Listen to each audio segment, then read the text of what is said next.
Speed ahead time a little bit to get closer to apoapsis. It's probably good enough for these engines. Firing.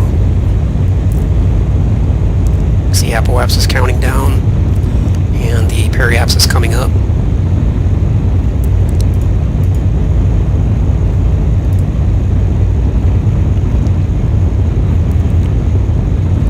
Probably could have started the engines a little sooner, because we are going to go past apoapsis.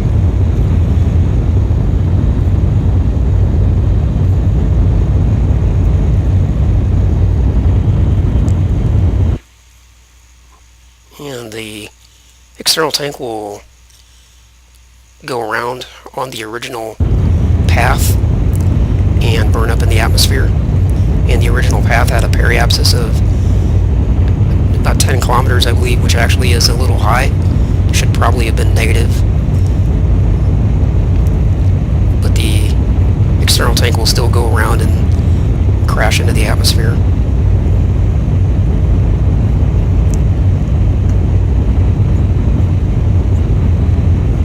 Still circularizing the orbit. That's periapsis coming up. It's 110 kilometers. Still quite a ways to go. So I'm going to accelerate time a little bit. 150, 160, 170. Getting pretty close.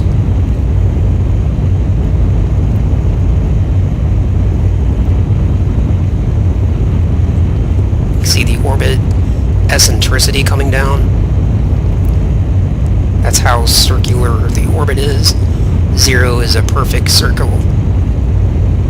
And that's as good as we're going to get. Once you reach a certain point, the engines actually start increasing the apoapsis instead of the periapsis. So then you have to pretty much kill thrust, because you're not doing yourself any favors by continuing to run the engines at that point. But I have a good orbit. Despite a horrible launch, I have a good circular orbit, and I'm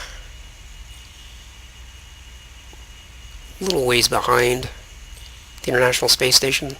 Seems like I'm a little off. Should be closer than that, but I could still rendezvous with it.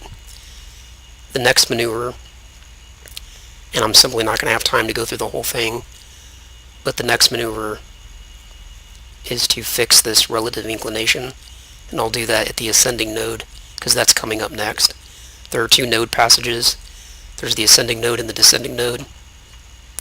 You can make the correction at either node. You just simply choose whichever one you run into first. At least that's how I do it. I don't know if NASA has a more formal protocol. So I'm coming up to the ascending node in 880 seconds. So I'll warp time ahead.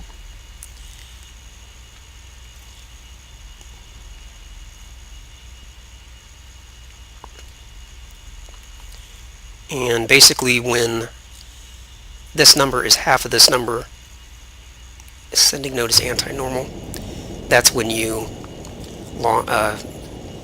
fire your engines. So I'm going to fire the engines at approximately 275.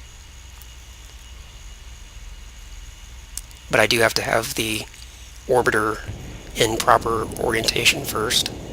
And I just realized I didn't have the orbit HUD up. So I'm now in proper orientation. So as soon as the align plane MFD tells me to fire the engines, I'll do that. Should be any second now. There it is.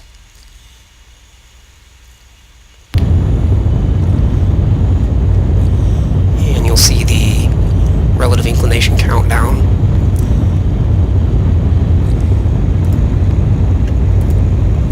And what that does, if you look here, you can see my orbital path is the green line.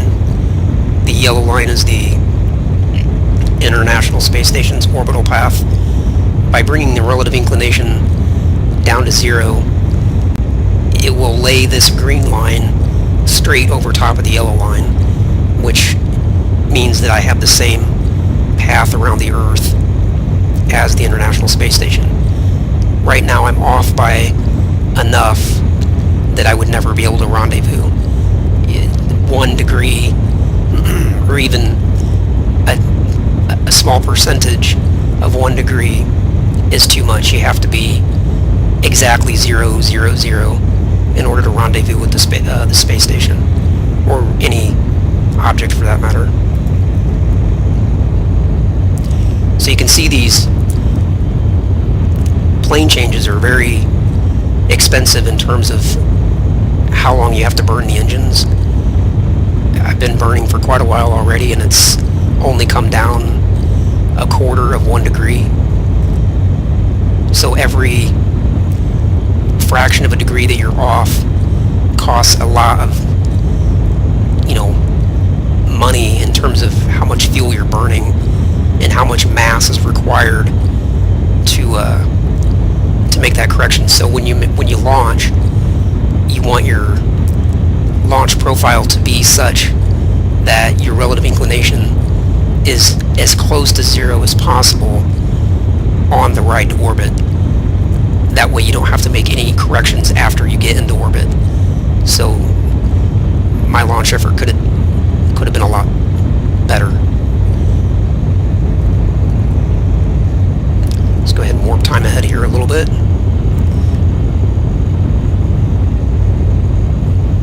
See the relative inclination coming down. It may not get all the way to 0 on one node passage. Sometimes you have to go to the other node and finish it off. But you can see it's getting tighter.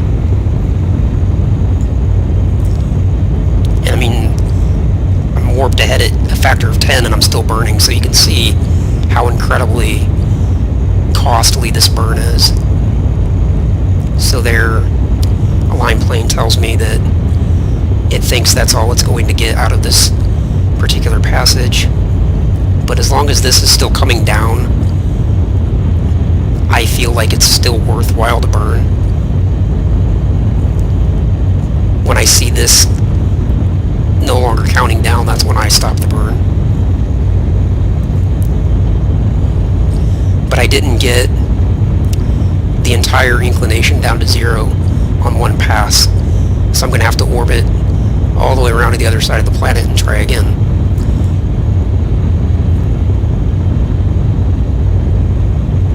And I burned half of my propellant just making this inclination change. So you can see that this is just an incredibly costly thing to do.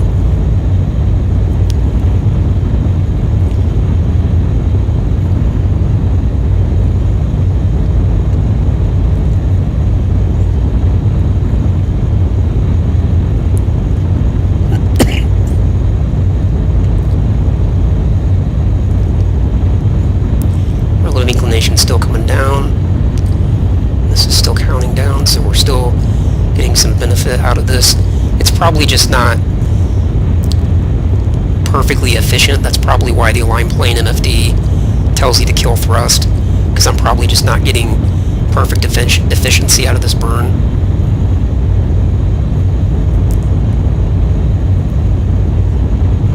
And we're almost... That is as good as it's going to get on this passage. Once you see this start tilting around, I know that once it passes the halfway point, then it actually starts increasing the relative inclination after this gets past the halfway point, and I don't know why that is, but it is that way. So now I'm going to go around to the descending node and finish off this relative inclination change. And when I get to the descending node, I'm actually going to have to rotate the orbiter in the other direction. Currently, I'm perpendicular 90 degrees down. And when I get to the other side, I'll have to rotate 90 degrees up. And I guess that's actually a bad way to put it, because there is no up and down. I believe down just means based on the direction of flight around the body, in this case the body is the Earth. So I believe 90 degrees down would be,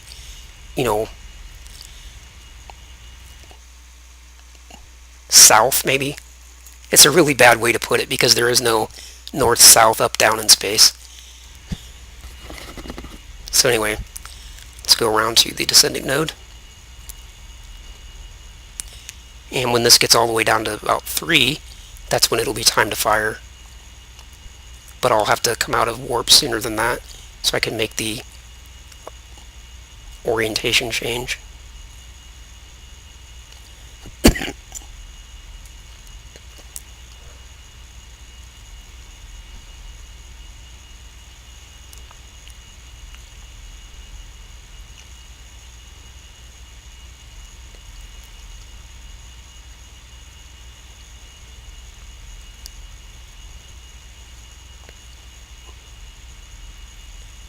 And that's pretty close. So descending node, go normal plus.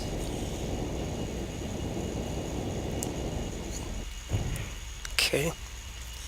And when this reaches about 3.5, give or take, that's when the align plane MFD is going to tell me to fire the engines.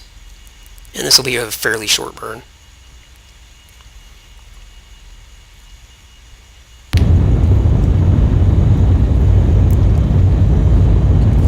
Relative inclination is 0.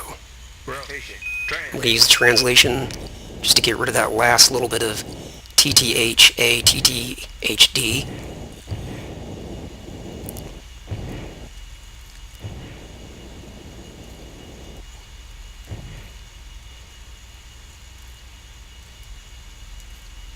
And there we go. Relative inclination 0, and the estimated amount of thrust to have a 0 inclination is almost 0, so that's about as perfect as it's going to get. And we'll go to the prograde position just for normal orbit.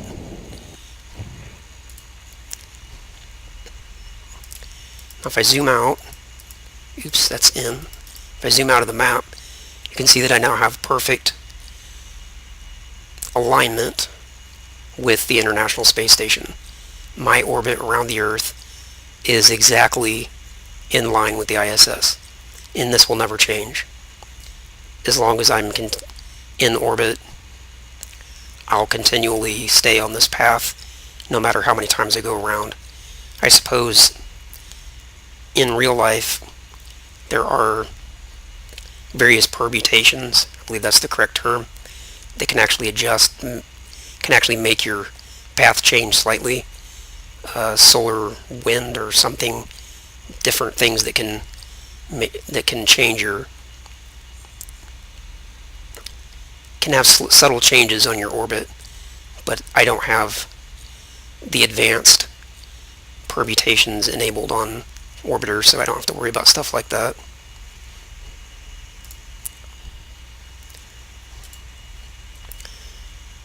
Now if I wanted to dock, I would have to rendezvous with the ISS, and that just unfortunately takes too long for me to be able to finish with this video, so I'm going to have to pretty much end it here.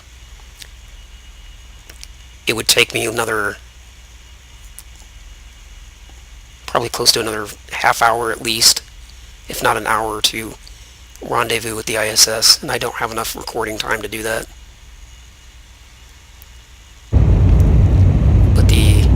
External tank will still go around and crash into the atmosphere.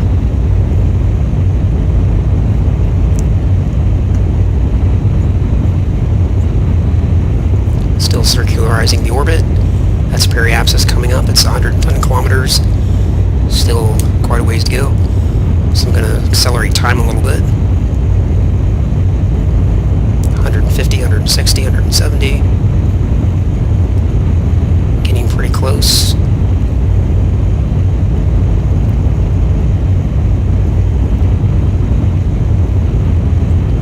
See the orbit eccentricity coming down. That's how circular the orbit is. 0 is a perfect circle. that's as good as we're going to get. Once you reach a certain point, the engines actually start increasing the apoapsis instead of the periapsis. So then you have to pretty much kill past apoapsis.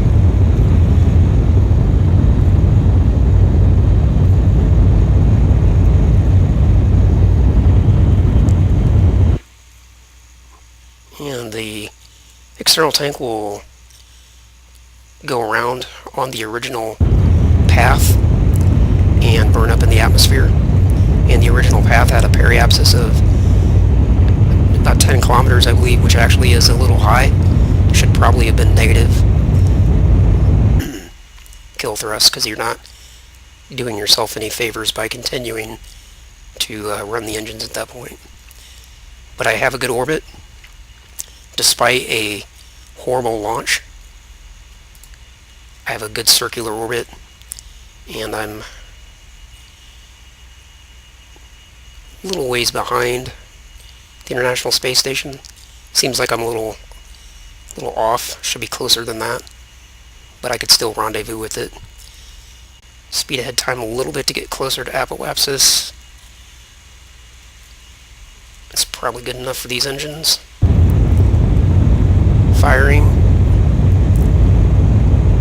See apoapsis counting down, and the periapsis coming up.